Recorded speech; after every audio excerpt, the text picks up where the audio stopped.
So with the recent events in the One Piece anime and manga, there's been a lot of friction between Sanji and Zoro fans lately. Now Zoro fans seem to always have to resort to the same few arguments of look at the bounty or Sanji doesn't have conquerors, and the most insane one is that Zoro is supposed to be Luffy's equal. Now all of these arguments have glaring flaws that Zoro fans refuse to see, probably trying to copy Zoro's 3 IQ style, I don't know, but today I want to show you why Sanji is just better than Zoro as a character, a crewmate, and even as an overall combatant. The first thing that I want to debunk is the argument of bounty. Bounties in One Piece mean basically nothing unless you want to believe that this literal clown would beat Luffy in a fight. We shouldn't be using bounties as any metric of comparison aside from clout. And also Sanji's bounty was higher than Zoro's during Wano, and Jinbe the delivery man was higher than both of them. But I guarantee you there's not a single soul on this planet in their right mind that thinks Jinbe is beating Sanji or Zoro in a fight. Now, I don't think that I need to explain that Sanji is a better written character than Zoro. Sanji has a whole arc and 2 backstories, meanwhile Zoro has an SPS.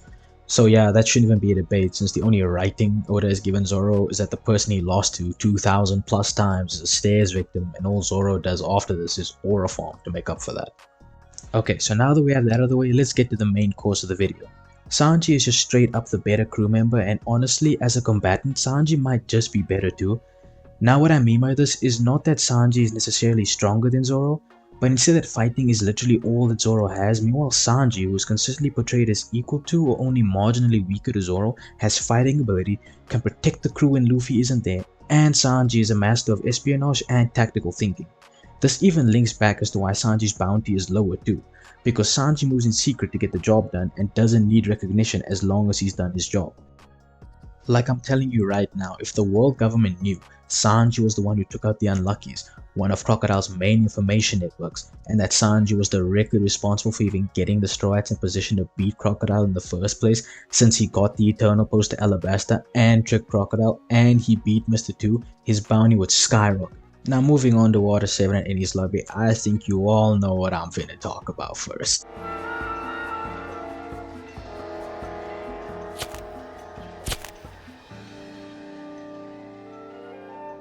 Bingo.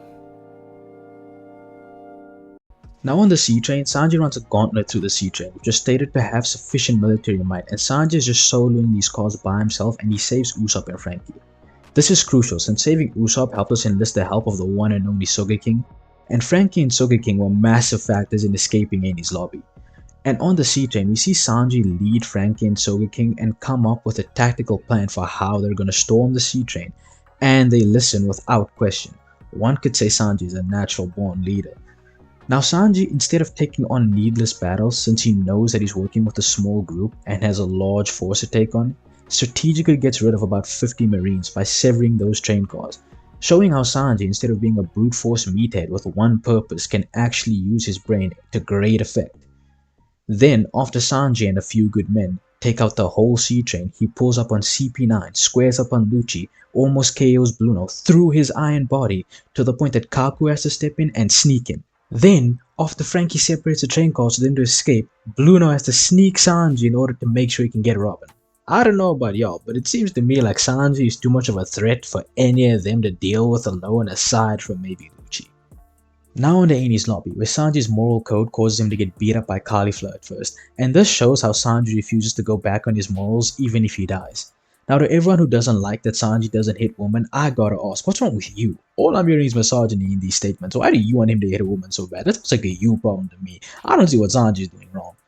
Now after taking out the sea train and all the damage from Cauliflower, Sanji still mid-diffs Jabra, who by the way, this is the arc where we get power levels. This man is not that much weaker than Kaku, we are literally told this. And Sanji, after mid-diffing the man, still manages to pull the lever to close the gates of justice so the Straw Hats can escape. This is another instance of Sanji's secret operations helping the crew in a major way, and if the world government knew Sanji was the man responsible for not only taking out the sea train and beating Jabra, but also the man responsible for allowing the Straw Hats to escape and making the Busticle go to waste, his bounty would have been higher than Zoro's, since Zoro only beat a giraffe and got lost on the island. Now I just want to take this quick moment to highlight just in general how damage accumulated before a fight does matter. It's stated several times on the sea train and during Enies Lobby that the Straw Hats need to avoid unnecessary fighting so that they have enough combat power left to deal with the CP9 agents by the time they get to them. The implication obviously being that the more you fight and damage you take, the weaker you are. Now, I know this sounds like the most obvious thing imaginable, but this is very relevant for this video as there are a few key fights where Sanji doesn't go in at full power, but performs just as good or better than Zoro, yet Sanji's previous damage is never taken into account. The fight with Jabra being a prime example of this. Okay, that out of the way, let's move on. Now on Thriller Bark, Sanji offers to give his head for Luffy just like Zoro does, so they're both willing to die for their captain, and then nothing happens anyway, so I think we can just move past this. Okay, so skipping way ahead to Dressrosa, here is where I think we can actually start making a solid case that Sanji should be the vice captain of the crew. Now, I know it sounds crazy, but just put down the torches for a second. Get me out, get me out. Now firstly, we gotta go over what does being the vice captain even mean. The vice captain is not just a position of strength, it's a position of leadership and hierarchy in the crew. Could strength be a requirement? Sure. But then I'd ask you, who's the vice captain of the Big Mom Pirates? It's not Katakuri, he's just a commander, but he's definitely the second strongest in the crew. Honestly, you could make a valid argument that Streisand is the vice captain of the Big Mom Pirates. Who? Especially since he's the reason Big Mom is a pirate in the first place and was even on the Rocks Pirates with him. But he's got the same amount of feats as Whoopslap. And I guarantee you she'd probably say Streisand as well, just because of her relation to him. This is just to illustrate how the position of vice captain is not directly linked to strength. Remember, a captain's job is to lead, and his vice captain is there to lead when he's not present, and support the captain however necessary. And this describes Sanji, not Zoro. Now when it comes to fighting, yes, Zoro can support Luffy that way 100%, but that is all Zoro is good for. If Luffy is out of commission, Zoro cannot take part of the crew and lead it, and ensure all their safety. But Sanji can, and he has. Case in point, Dressrosa. Sanji comes flying at Doflamingo to save the crew, and his priority was the crew's safety, and he tells him to escape while he deals with Dofi. Now after Law helps Sanji fend off the heavenly demon, Sanji leads the crew to Zou, and Nami even proves how Sanji is in total command when she calls the crew the Twirly Hat Pirates and says that they're setting off for Zou. Now on the cover of chapter 810, Oda himself calls him the Twirly Hat Pirates, and nothing like this has ever happened for Zoro. We do not see the Mosshead Pirates ever. And then on Zou, Sanji moves like a captain. He hands out orders, handles out threats, and makes sure the crew is safe. Put Zoro here and he's getting lost until someone or something important finds him. We even see this on Zou when this man gets lost trying to chop up wood and Law has to go hunting him down. Even when the Big Mom Pirates appeared, Sanji not only puts the crew's best interests at heart, but their islands as well. A mark of a true leader and a king, as he looks out for the people as a king should. And Sanji would have dealt with the situation as well if it weren't for Bed shooting Pickums in the back, and then holding Zeph hostage as well, which put Sanji in a compromised position. But Sanji, despite this, makes sure the Straw Hats don't have to get pulled into Big Mom's territory during the whole situation. Again, he looks out for his crew, as that is his duty as the man in command, and this is the role that a vice captain would serve. Now, Whole Cake was mostly about exploring Sanji's past, so not much to say here. Only thing of note, I guess, is Sanji's cake was so good, people were passing out from eating it, further highlighting how Sanji has much better utility than Zoro, while also still being a capable fighter. Now for Wano. This has gotta be an arc where Sanji gets some of his greatest, undeserved, I might add, slander from. And the reason he gets slandered is because some misogynistic people want Sanji to beat up women again. And then also because Sanji wasn't on the roof, but I'll get to that later, This was also the arc where it was revealed Zoro has Conqueror's Hack. He didn't even realize that, by the way, but whatever, topic for another day. And since Sanji so far hasn't been confirmed to have it, this has been fueling the Zoro fans' agendas.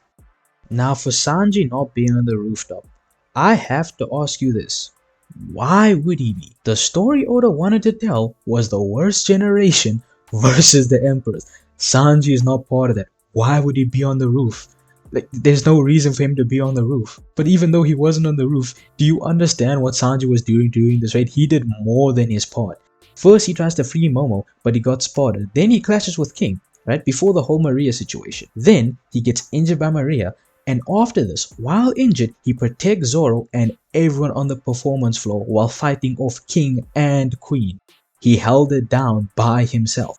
The anime even supports this by showing us extended scenes of Sanji in a 1v2 with both of them. Then Zoro finally decides to make himself useful, and Sanji, while his body is acting weird, is still taking on Queen. Now Sanji's body impacting his performance is relevant because Zoro is the one who asks Sanji if something is wrong. This means that Zoro noticed Sanji isn't performing as well as he should, and Sanji states that this has been happening since he put on the raid suit to free Momo. So you know what this means, right? My goat, Blacklit Sanji, held down the performance floor and 2 Yonko commanders, well, nerfed. And this isn't even accounting for the Black Maria damage he took. And then Sanji goes on to cook Queen, pulling off a Michelin 5-star performance. Now was Zoro impressive in Wano? Sure, definitely. But all he could do was survive the rooftop and barely beat King. Sanji protected everyone on the floor and beat his opponent, and on top of that, went on to feed the people of Wano after that. He's literally him. Now onto Egghead, and Sanji once again goes on to pull off a 5-star masterclass performance. He saves Edison, or was it Pythagoras? But man, you know what I'm talking about, the small robot. And then Sanji goes on to absolutely demolish S-Shark. Do not let the Toei propaganda fool you. S-Shark was not hanging with bro. Now after this, Sanji goes on to intercept and block Kizaru's laser, something that leaves everyone there in shock, including Kizaru, who just fought crackhead Bugs Bunny. Sanji does later on let Vegapunk die, and he was getting flamed for this after this chapter drop, until it was revealed that Vegapunk asked Sanji to let this happen, and Sanji simply honored his wish. Sanji also rocked up to a Gorosei and kicked the Gandhi out of the man, and then Sanji walks away without a scratch. Now what was Zoro doing all this? Huffing and puffing his life away while fighting a house gets. Man, someone get this man an asthma pump. Zoro literally gets a mental buff from Sanji and an assist from Jinbei, and Lucci is still standing. Like, Zoro, your whole thing is fighting, man. You can't KO one man after getting help. The whole island is in shambles. People are dying. The crew is facing demons, and Zoro can't finish his opponent and is such a liability. We had to send someone to pick him up like he's a toddler in preschool, and this is supposed to be the vice captain? This is supposed to be second in command? This is supposed to be the guy the crew can rely on when Luffy isn't there? The whole crew, including Jinbei, are all reporting to Sanji about what to do about this Mosshead, as well as giving Sanji status updates throughout all of this, and he's giving them orders while dealing with his own problems. Like, what more do you want from a vice captain? Meanwhile, we got this 3-sworded idiot over here who can't put down a single man. Zoro is literally a one-trick pony, and Sanji is a Swiss Army knife. And Sanji might just be doing Zoro's one trick better than him at this point too. Cause you know what's crazy? Both of them fought Gandhi, and Sanji completely stopped his blade mid-swing and drew blood from him. Meanwhile, Zolo over here got another assist from Jinbei, attacked Gandhi off guard and got blocked, and then after both of them get blasted away, Jinbei has to save Zoro from being a liability yet again. Zoro then yells at the crew to run away while they still can cause bro is scared. We literally see them both against the same opponent, and Sanji performed just as good, if not better, while carrying literal deadweight and protecting people. Meanwhile, Zoro is said deadweight. But yeah, that's going to be it for the video. I just wanted to put some respect on my glorious King Sanji's name because of all the undeserved slander he's been getting. If you enjoyed the video, be sure to like, and if you think I got anything wrong, be sure to drop it in the comments. I hope you all have a great rest of your day or night whenever you're watching this, and I hope to see you all next time.